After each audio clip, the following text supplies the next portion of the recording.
Alléluia tout le monde, bienvenue sur ma chaîne, j'espère que vous allez toutes et tous bien. Aujourd'hui on se retrouve pour un autre épisode de ma série de vidéos qui s'appelle Parlons d'eux. Et aujourd'hui on va parler du livre des Proverbes.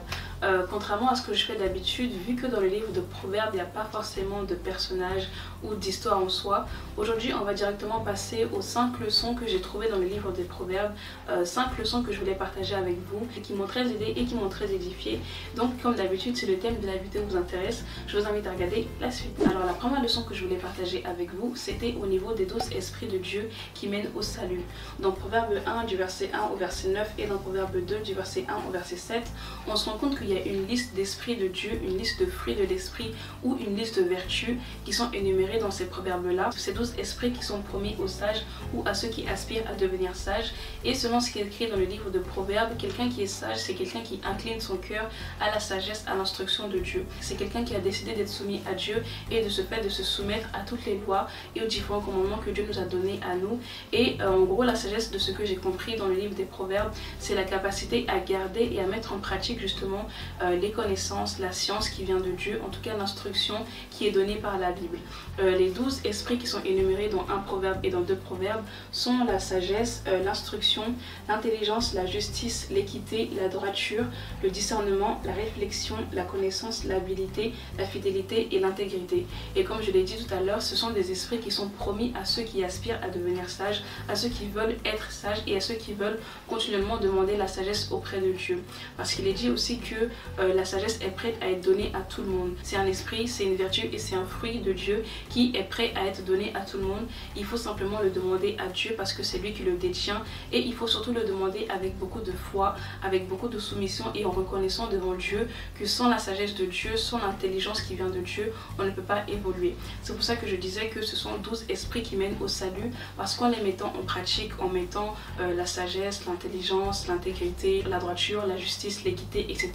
Ce sont des esprits que si on les met en pratique, ils nous aident à demeurer dans la sanctification, et bien évidemment c'est la sanctification qui nous accorde la grâce d'arriver au royaume des cieux. Donc en plus de la sagesse de Dieu, de la connaissance, de l'intelligence qui vient de Dieu, il y a aussi ce qu'on appelle la sagesse du monde, qui est appelée aussi folie, parce qu'elle est complètement différente, voire opposée à celle que Dieu propose, à celle que Dieu apprend, celle que Dieu partage dans sa parole. Et justement, ceux qui décident de mettre en pratique la sagesse du monde, l'instruction du monde et la folie du monde sont ceux qu'on appelle dans Proverbes les insensés. Ce sont des gens qui ont décidé d'être complètement indifférents et d'être insoumis à la parole de Dieu. Ils ont en gros rejeté la science, la connaissance, en tout cas l'instruction que Dieu donne dans sa parole et celle que Dieu donne aux chrétiens. Malheureusement, ce sont des gens qui, parce qu'ils sont insensés, parce qu'ils sont insoumis à Dieu, vivent avec des esprits impurs ou vivent avec des mœurs impures. Et selon le livre de Proverbes, les gens comme ça, les insensés, ne peuvent que aller à la perdition, ils ne peuvent que marcher sur le chemin qui mène à la mort, parce qu'ils n'ont pas en eux la sanctification, ils n'ont pas en eux l'amour de Dieu,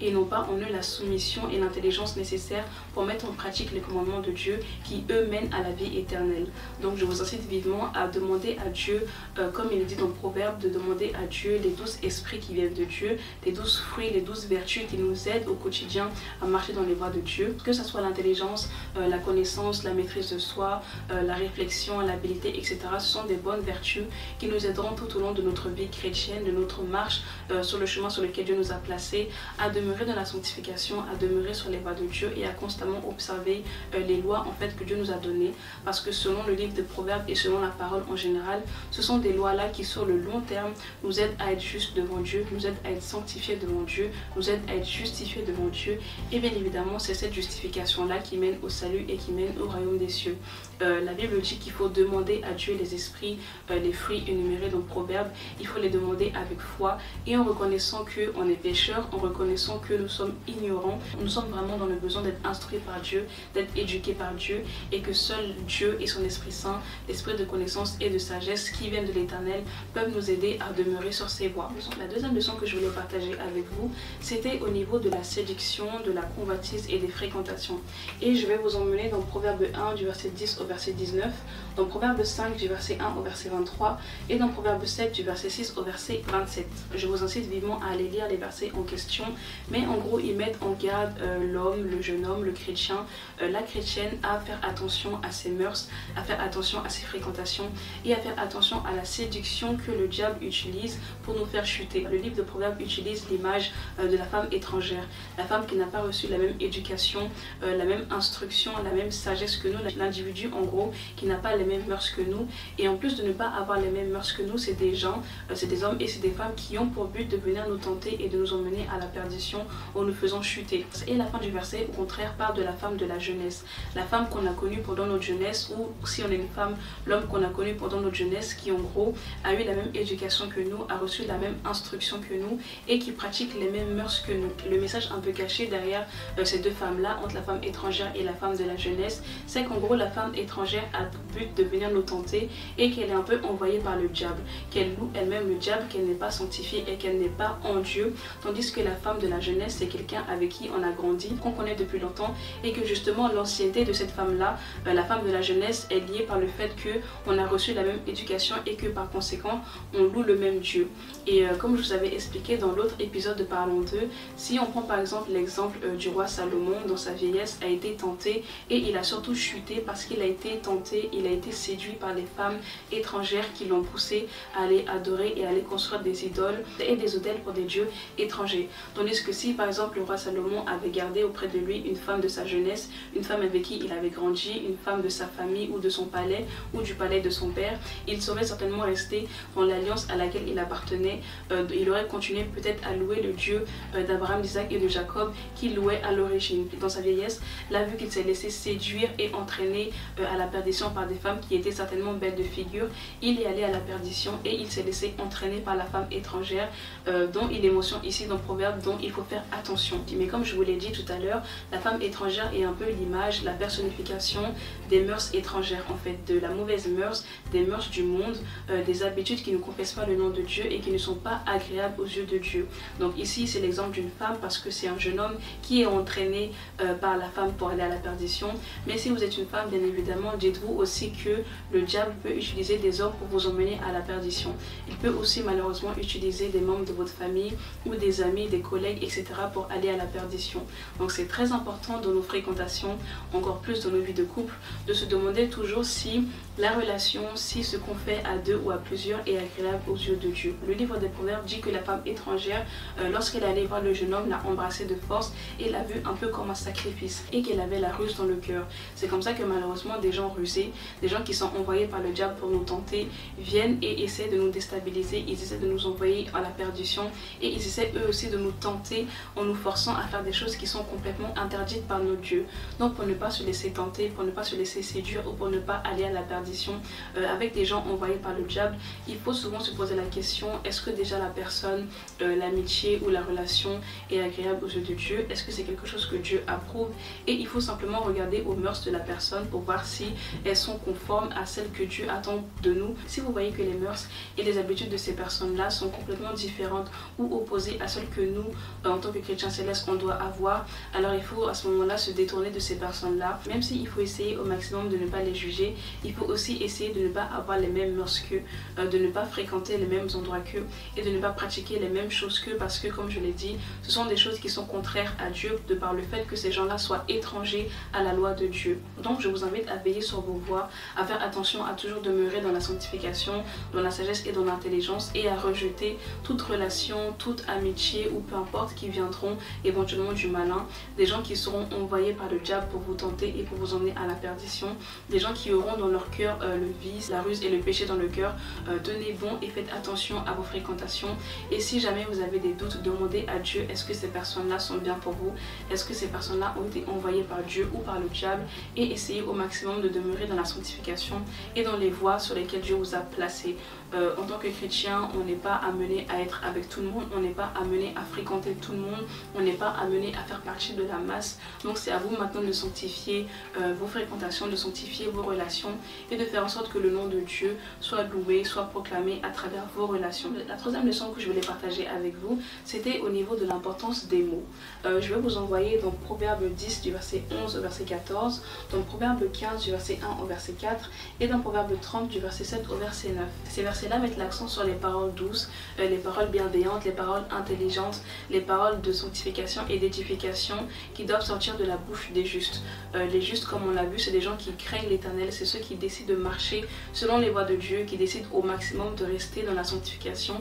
pour, par la grâce de Dieu, hériter du salut. Donc il faut aussi savoir que la sagesse, parmi les 12 esprits qu'on a vu tout à l'heure, c'est une vertu qui va nous aider à garder notre bouche, qui va nous aider à sanctifier notre bouche et à faire attention à ce qui sort de notre bouche pour ne pas affecter notre prochain, pour ne pas insulter et pour ne pas juger. Parce qu'il faut savoir que la médisance, en plus du péché du mensonge, c'est aussi un très gros péché. La médisance, c'est le fait de critiquer ou de parler de quelqu'un dans son dos pendant que la personne n'est pas là. Et comme je vous ai expliqué à plusieurs reprises sur ma chaîne, le chrétien, lorsqu'il est baptisé, lorsqu'il est sanctifié, a l'autorité de la parole. L'autorité de la parole, c'est le fait que Dieu a donné à ses enfants, a donné à ceux qui le craignent et ceux qui le louent, ceux qui sont nés de nouveau avec son Fils, l'autorité de parler et lorsqu'il parle, d'avoir un certain pouvoir avec la parole, que ce soit à travers le chant, à travers la prière, que ce soit à travers l'édification, l'exhortation. Quand on utilise la parole à bon escient, quand on utilise la parole en étant sanctifié, alors l'autorité de la parole que Dieu a mis en nous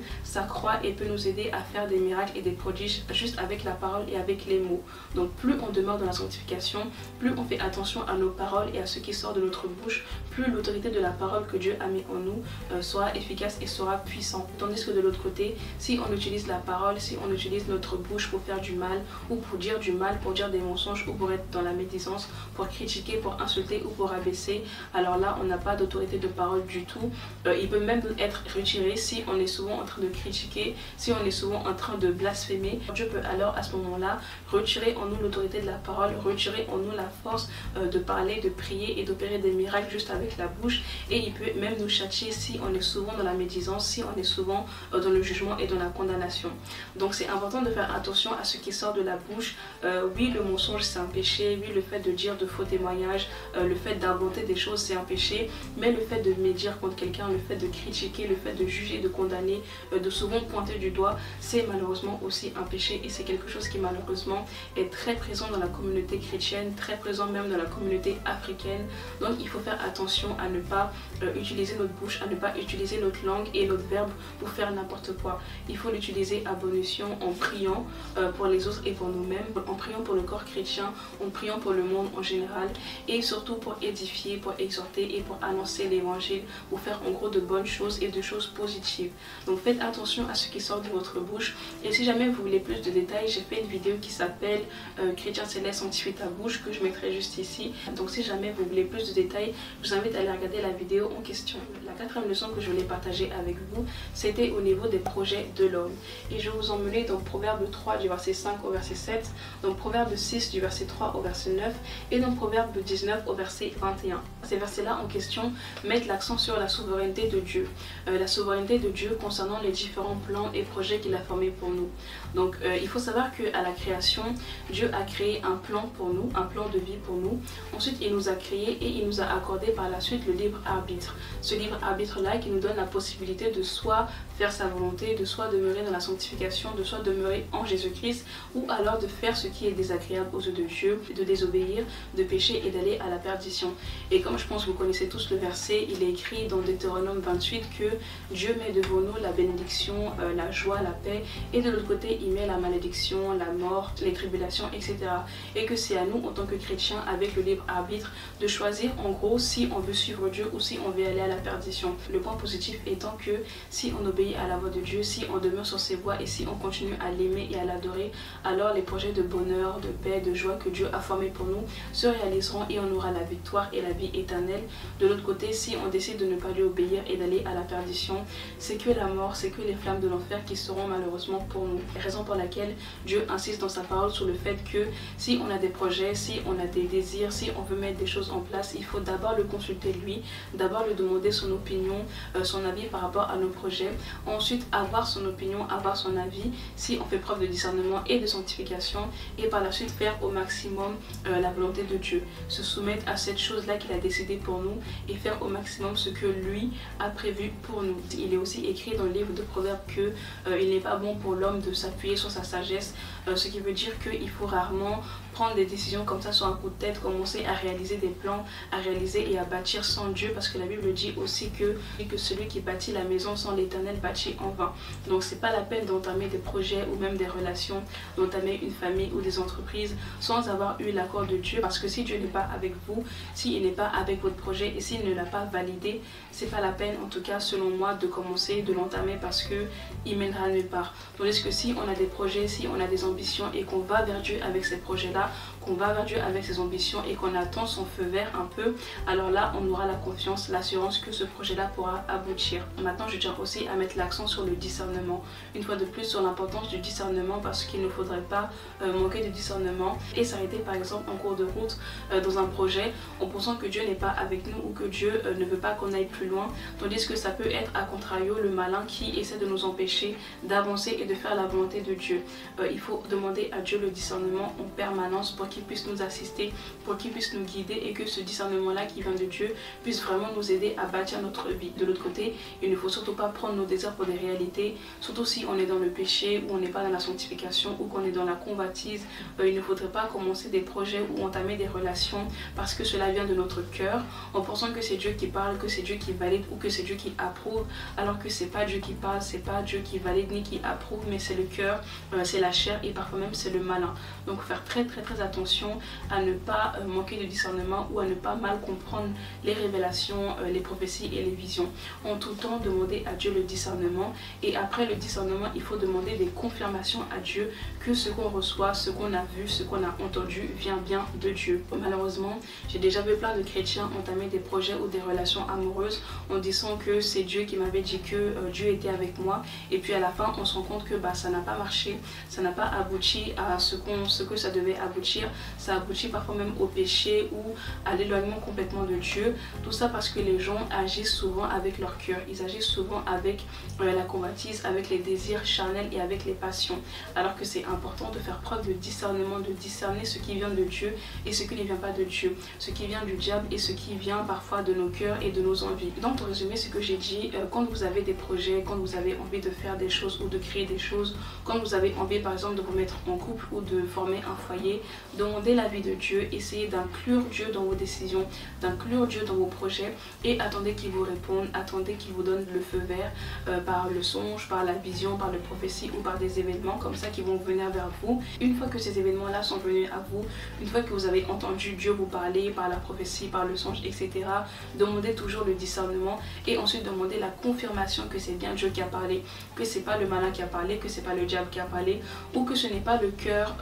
les désirs du cœur et la convoitise qui a parlé. Et au-delà même du discernement et de la confirmation, si jamais vos désirs ou si jamais les projets que vous voulez entamer ne sont pas conformes à la parole de Dieu, c'est pas la peine de les entamer, c'est pas la peine de les commencer parce qu'ils n'aboutiront pas si ce n'est pas des choses qui viennent de Dieu, si ce n'est pas des choses qui sont bibliques. Un exemple très simple, par exemple dans une relation amoureuse, si vous voyez que votre partenaire vous pousse au péché, vous pousse à l'impudicité, c'est pas la peine de demander à Dieu si la personne vient de lui ou pas, parce que jamais de la vie Dieu vous enverra quelqu'un qui aura pour but de vous tenter et de vous emmener à la perdition. De l'autre côté, si jamais vous êtes dans des entreprises et que vous voulez monter des entreprises, des projets et que vous travaillez avec des gens qui sont dans l'illégal, c'est pas la peine de demander à Dieu si ces projets-là viennent de lui, parce que jamais Dieu vous enverra travailler dans l'illégal. Des choses très simples comme ça peuvent vous aider à ne pas, on va dire, déranger Dieu et à agir simplement avec la sagesse, avec l'intelligence et avec le bon sens qui vient de Dieu. Donc en tout temps, n'oubliez pas que Dieu est souverain sur nous, n'oubliez pas que la volonté de Dieu, la plupart du temps, domine la nôtre. Donc en tant que chrétien, il est important de faire la volonté de Dieu et pas la nôtre. Donc si on a des projets, si on a des ambitions ou des envies, soumettez-les à Dieu, parlez à Dieu, invitez Dieu dedans et demandez-lui quel est son avis, qu'est-ce qu'il veut pour nous, et par la suite soumettez-vous à la volonté de Dieu, soumettez-vous à la volonté du Père, parce qu'en tant que chrétien, on n'est pas sur la terre pour faire notre volonté, mais on est là pour faire la volonté du Père, parce que on était pécheurs, Dieu nous a sauvés, il nous a délivrés et il nous a accordé la vie éternelle. Maintenant, la moindre des choses pour nous en tant que chrétien, c'est au maximum de faire sa volonté. Et enfin, la cinquième leçon que je voulais partager avec vous, c'était au niveau de la femme vertueuse. Je vais vous emmener dans Proverbe 12 au verset 4, dans Proverbe 14 au verset 1, dans Proverbe 18 au verset 22, dans Proverbe 19 du verset 13 au verset 14 et bien évidemment dans Proverbe 31. Alors maman, vu qu'on parle de femme vertueuse, je vais vous lire la définition de la vertu. Il est écrit que la vertu, c'est une force morale avec laquelle l'être humain tend au bien. C'est aussi le fait de s'appliquer à suivre des règles. Ici on peut parler des règles chrétiennes, les règles et les lois et les préceptes que Dieu a donné au corps chrétien et a donné surtout à la femme chrétienne. Donc être une femme vertueuse, c'est être une femme qui se soumet à la parole de Dieu, qui met en pratique les commandements de Dieu et qui vit dans la sanctification de sorte à toujours tendre vers le bien, à toujours faire le bien à son entourage et à son prochain. Donc un peu comme la première leçon, en lisant le livre de Proverbes 31, je me suis rendu compte qu'il y avait aussi une liste de vertus qui étaient appropriées, en tout cas qui étaient données pour la femme vertueuse, qui était vraiment dédiée à la femme vertueuse. Et les 7 esprits en question sont l'esprit bien évidemment de sagesse, l'esprit de travail, la douceur, la tempérance, l'intelligence, la charité, l'amabilité, la crainte de l'éternel. Et de l'autre côté, j'ai aussi pu retenir 2 esprits qui sont complètement opposés à la femme vertueuse, qui sont complètement interdits, si je peux dire ça comme ça, à la femme vertueuse, qui sont l'esprit de querelle et la paresse. Donc il est strictement interdit, on va dire, pour une femme vertueuse, en tout cas la femme vertueuse selon la Bible, d'être à la fois paresseuse et querelleuse. Et je me suis aussi rendu compte en lisant Proverbe 31 que le Proverbe 31 mettait beaucoup l'accent sur le fait que la femme devait être débrouillarde, qu'elle devait aimer le travail, qu'elle devait travailler beaucoup pour sa famille et pour elle-même, qu'elle devait un peu être entrepreneuse dans le sens où c'est une femme qui est remplie d'intelligence et de sagesse et qui arrive en fait à mettre de l'argent de côté de sorte à acquérir des choses et de sorte à accroître la richesse que Dieu lui a donnée. Ces mêmes versets mettent aussi l'accent sur le fait que la femme vertueuse doit être très patiente, qu'elle doit avoir en elle la maîtrise de soi, la douceur et la tempérance. Et je peux vous dire avec expérience, en étant moi-même une ancienne colérique, une ancienne femme qui était très nerveuse, ça m'a pris beaucoup de temps pour acquérir la sagesse, pour acquérir la douceur et la maîtrise de soi. C'est vraiment, je pense, l'un des plus gros combats que de combattre la colère. Donc je vous invite vivement, les hommes mais surtout les femmes, à demander à Dieu d'enlever en vous, d'extraire en vous tout esprit de colère, d'animosité, de rancœur et de rancune, et de demander à Dieu de mettre en vous la sagesse, de mettre en vous la tolérance, la maîtrise de soi et la douceur, parce que c'est important en tant que femme d'être douce, que ce soit envers nous-mêmes, envers nos proches et plus tard envers nos maris, envers nos enfants, etc. Comme la première leçon, je vous incite, vous les femmes, vous les jeunes filles et éventuellement vous aussi les hommes, à prier et demander à Dieu de vous accorder les 7 fruits, les 7 esprits présents dans la femme vertueuse. Demandez à Dieu de changer votre cœur, de changer ces choses-là qui ne viennent pas de lui, qui ne sont pas spirituelles mais qui sont purement charnelles, et de remplacer ces esprits impurs par les 7 esprits qui sont dignes d'une femme vertueuse, par l'esprit de patience, l'esprit de tolérance, l'esprit de douceur et de maîtrise de soi, par l'esprit de sagesse, d'intelligence et de connaissance. En tout cas, priez à Dieu en étant humble, en étant dans l'humilité totale, en étant dans la sanctification totale, et vous verrez que Dieu va changer votre cœur comme par la grâce de Dieu il a changé le mien. Dieu a vraiment accompli un miracle dans ma vie quand j'ai commencé à demander à Dieu la douceur, la maîtrise de soi, la tempérance, la bienveillance, et quand je lui ai demandé de lui-même combattre contre les esprits de colère, d'impulsivité et de nervosité. C'est un travail qui a été très long, mais qui par la grâce de Dieu a porté ses fruits. Donc je vous incite vous aussi à devenir des femmes vertueuses, pas que j'en suis forcément une, en tout cas j'aspire à l'être, mais c'est important d'aspirer à être comme Dieu et d'aspirer en tant que femme à plaire à Dieu. Donc je vous incite vivement à faire un grand travail sur vous, sur nous, pour qu'on change au maximum et pour qu'on aspire à être des femmes de Dieu, à être des femmes remplies de l'Esprit Saint de Dieu, remplies du zèle de l'Éternel et remplies de soumission à l'égard de notre Dieu, afin de faire sa volonté et afin de ne pas être des chrétiennes du monde, ou à ne pas avoir les mêmes mœurs, à ne pas être comparées ou similaires aux femmes du monde. Donc voilà, c'est la fin de la vidéo, j'espère qu'elle vous a plu. Je tiens à m'excuser parce que je suis encore malade et je pense que ça s'entend un peu à ma voix. En tout cas, j'espère que la vidéo vous a aidé. Si ça fait longtemps que vous me suivez, vous savez que ces choses-là, j'en ai déjà parlé plusieurs fois sur ma chaîne, mais c'était juste un rappel par rapport au livre des Proverbes. En tout cas, si la vidéo vous a plu, n'hésitez pas à aimer, à commenter, à partager. On se dit à dans 2 semaines pour une autre vidéo chrétienne céleste.